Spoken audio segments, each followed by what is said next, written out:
Hi, I'm Diane Dayton with Take a Look on LCTV 66. We are in the beautiful Ware Center, the Steinman Hall, a part of On Screen In Person series. We're going to talk about the documentary Hilleman, A Perilous Quest to Save the World's Children. With us right now, we have the co-writer, executive producer, and director, Don Mitchell. Thank you for being with us. Thank you. This is about a man who is probably the greatest scientist of the 20th century that we don't know about. And why is that, Don? Well, Maurice Hilleman was a man that sort of worked in the shadows. He did his work as a researcher in industry. He worked for Merck for 40 years. He also worked at the Walter Reed Army Institute of Research, at ER Squibb. And so he's not a guy that many people learned about, but he had an incredible impact on our world because he developed more than half of the vaccines that kids get today.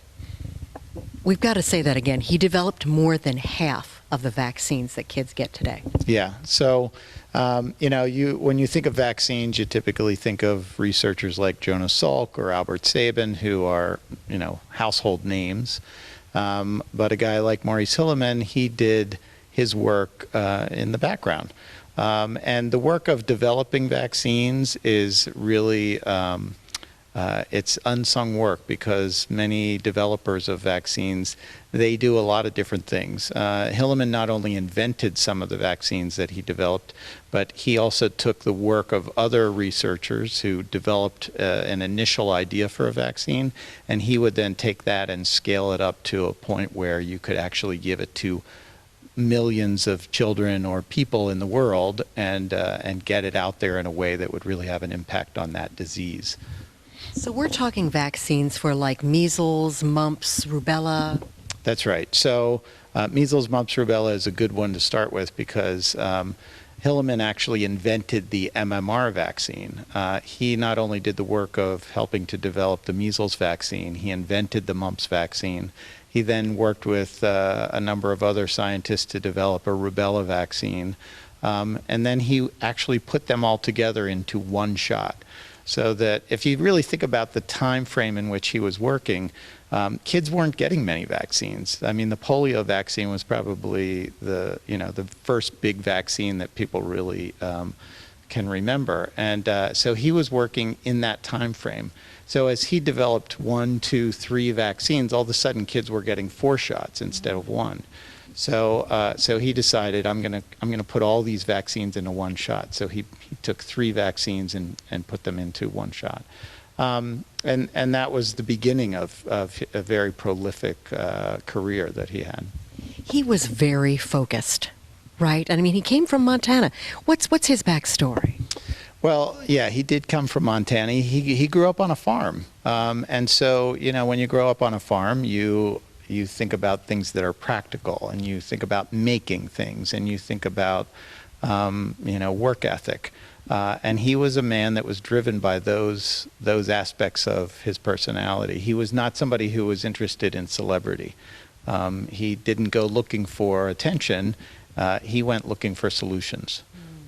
He wanted to make a difference for good. He did. I think his ethic was about being useful. And that's what he did with his life. He was useful. Now, for you to decide, hey, I want to do this documentary, and this is the first documentary you've done, right? Yes. Yeah, it's the first feature documentary. You've done a lot of different things. Tell me a little bit about your background. So I started working in television commercial work, actually, and I found that to be not as rewarding as some of the work I later got into, which had a lot more to do with medical science.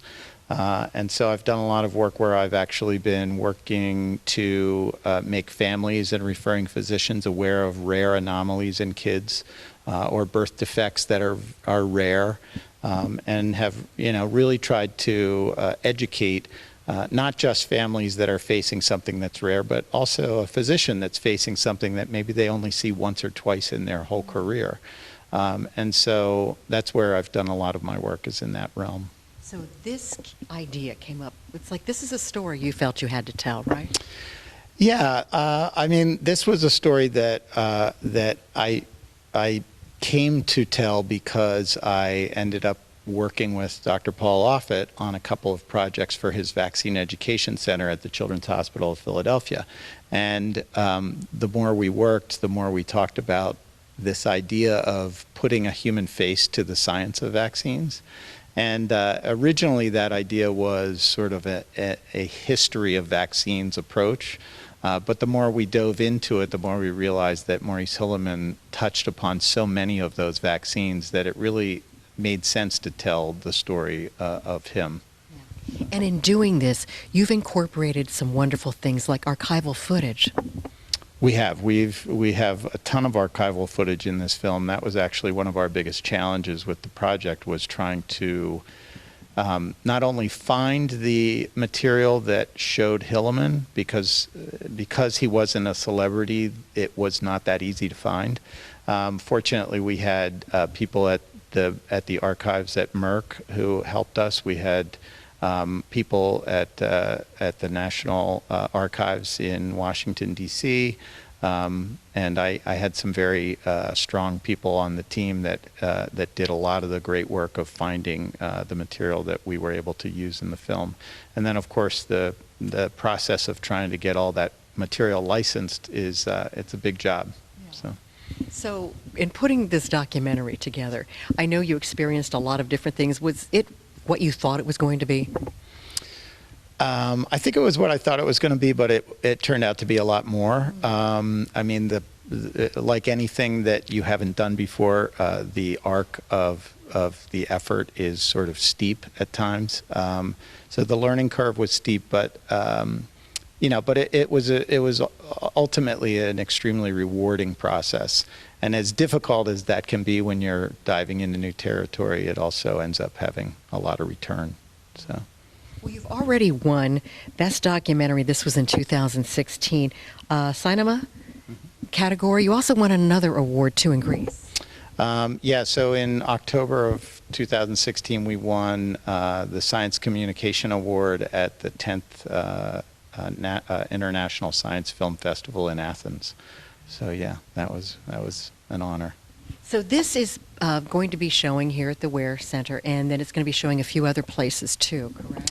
Yeah, so what the part of the screening tonight is for the on-screen in-person series that's put out by the Mid-Atlantic Arts Foundation. It's supported by the National Endowment of the Arts, and this series actually has 10 cities that it goes around to, and those go everywhere from West Virginia, all the way up to New York City area. So. Where are people going to be able to view this or get a copy of it? Well, so right now it's available via DVD or Blu-ray on our website, which I don't know if you want me to say that, but it's www.vaccinemakers.org. So you can get it there through a link, but we're also in the process of negotiating a distribution deal for the film, and so it will ultimately be available as video on demand or iTunes, and we hope to have a broadcast partner with this, so it'll be available in a variety of places. You're doing some wonderful things as a result of this with some of this literature. Tell me what this is and how it's going to be used. Well, so if you go to vaccinemakers.org, as I mentioned, we have a whole educational component that we've developed in conjunction with the film. And what we're trying to do with that is to educate students K through 12 about the immune system, about infectious disease, about vaccine science, and really make the material that they learn about in the film come to life in other ways in the classroom. And we've tried to develop these educational units in a way that not only clinicians can use them in a waiting room or in a clinical room when they're talking to a parent about vaccines. If the parent says, I don't even know how the immune system works, they can pull up a quick animation and show them a little bit about how the immune system works. So. And that's what you also use in the documentary, too, some 3D animation. Yeah, so for us, it was important that we try to pull some of the science into this story because that's what Hilleman's life was about. I mean, he was an interesting guy. He was a guy who who liked to swear. He was a tough manager. He was somebody who was tough on the people that worked for him, but he was also very beloved. But his life was really about the science, and so we wanted to make sure that we made science visible in the film. And so we've done some 3D animations that try to explain a little bit about how influenza virus mutates, or how hepatitis B virus creates a lot of little particles of hepatitis B that don't cause disease, but they can attract your antibodies so that it can fool your body into going after those particles rather than the full virus particles. So, so some of those pieces of science we wanted to get across and talk about. So who is this film really for? So this film is first and foremost for young people, but it's also for anybody who has an interest in science, and quite frankly, I would say it's for anybody who's ever gotten a vaccine, which is pretty much all of us. I mean, when you really think about it, what vaccines do for us is they teach our bodies how to remember what a pathogen looks like, so that when that infection comes along, our bodies are able to say, I recognize you, and I'm going to get rid of you before you even cause any symptoms. So for me, it's interesting that here's a guy who nobody knows about. Nobody remembers him because nobody ever knew about him. But he's responsible for making our bodies remember something that's so important. So I would say it's for anybody that has an interest in their own bodies and the way their immune systems work. So, there's also a future vaccine museum going to be in Marietta here. Well, we hope. There's talk. So there is a great history in Lancaster County of vaccine work, and it is right down the road in Marietta, and at the facility there that they call the Vaccine Farm. You know, for many decades, there was work done there that really helped to advance vaccine research. And actually, the eradication of smallpox around the world, in large part, was helped by the folks that were working in Marietta on the smallpox vaccine there, and a lot of key components of that effort were developed in Marietta. So. One of the other things I was reading that Dr. Hilleman was a part of creating a human cancer vaccine.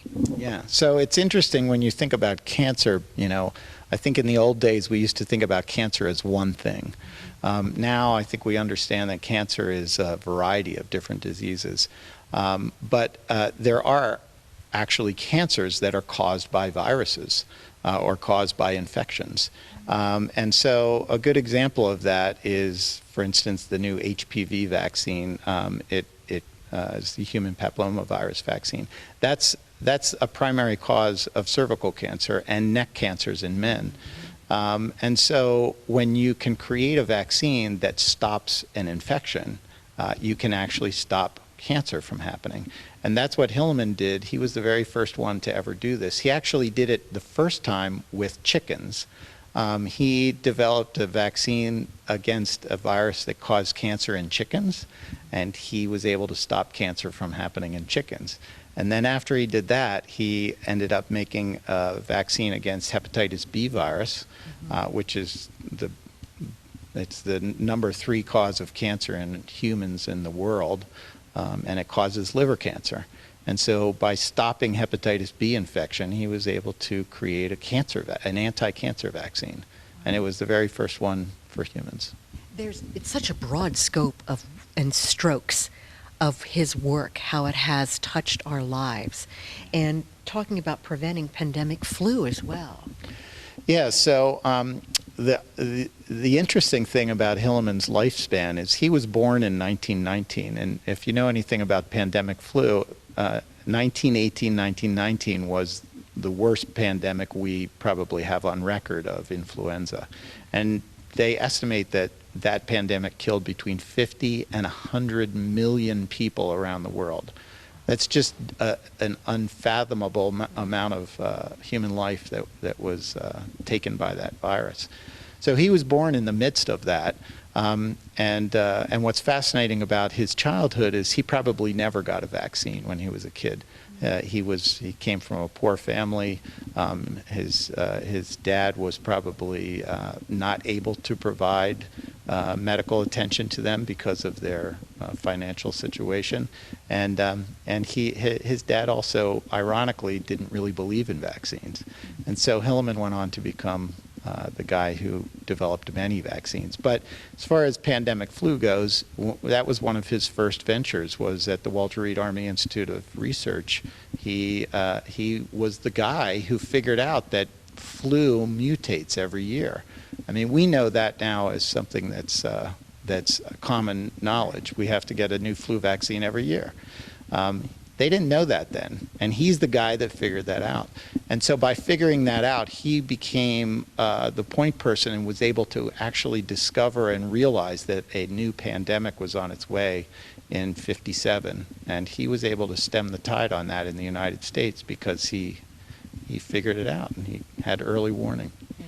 Did you learn anything through this experience that you didn't expect to learn? Did I learn anything? That I didn't expect. I guess if there was one thing that I probably didn't expect, it was the fact that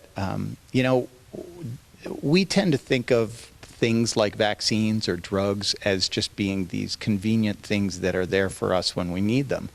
But what I didn't expect, and this is the reason that we use the word perilous in the title of our film, is that work is super hard and it's super dangerous. And so when you have a guy like Hilleman who was willing to take on those risks, that surprised me. I didn't realize that there was so much risk involved. But when you really think about it, you're taking on the risk. You're saying, I'm going to make something and I'm going to put it into people and I'm going to hope that it doesn't hurt them, but that it actually helps them. And so you need a guy or a person who has an incredible amount of stamina, an incredible amount of fortitude, some real guts, and some great judgment to be able to do that kind of work. And so that surprised me. Yeah. Anything we haven't covered that you would like to bring up, or a final thought?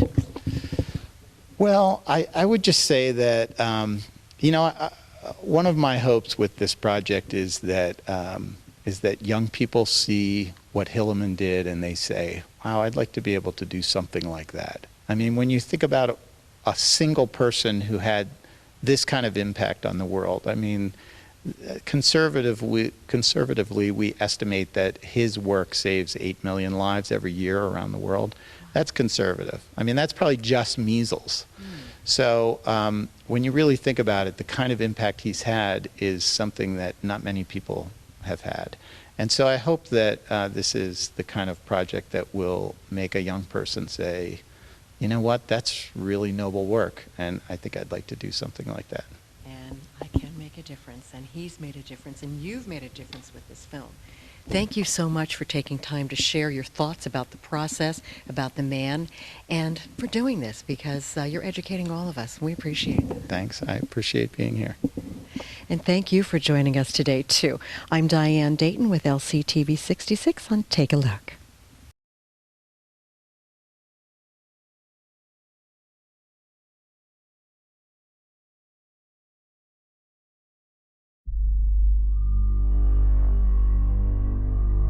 A mystery respiratory illness is speeding across the Midwest, sending hundreds of children and teenagers to the hospital. We just had the emergence of a totally new mutant organism in Rwanda. A 21-month-old Michigan toddler has died from another virus, the enterovirus. We live in a dangerous world, but it used to be far more dangerous, especially for children. If you are coming of age in 1918, 1919, you as a child are facing a multiplicity of hurdles to get to the age of 10. There was still no way to treat infection. Either the body cured it or you died. There's typhoid fever, there's scarlet fever, measles, mumps, rubella. Back then, there was even smallpox. Diphtheria was one of the most common killers of teenagers. childhood diseases of the 20th century were ever-present threats. Some of these viruses or bacteria not only could kill you, but they could cause you to have permanent disability of the brain or of the kidneys or of the spinal cord. One man would change that. He was motivated by one thing. He wanted to try and make vaccines that could prevent every disease that could possibly hurt or kill a child. That was it. That was what motivated him. He was somebody who used a combination of intellectual brilliance, creativity, with this amazing ability to see the big picture and get things done. He really is somebody who fundamentally changed the world. Arguably the greatest scientist of the 20th century, most people have never heard his name. 8 million children every year owe their existence to him. I mean, who in our history can say that? It's just an amazing American story.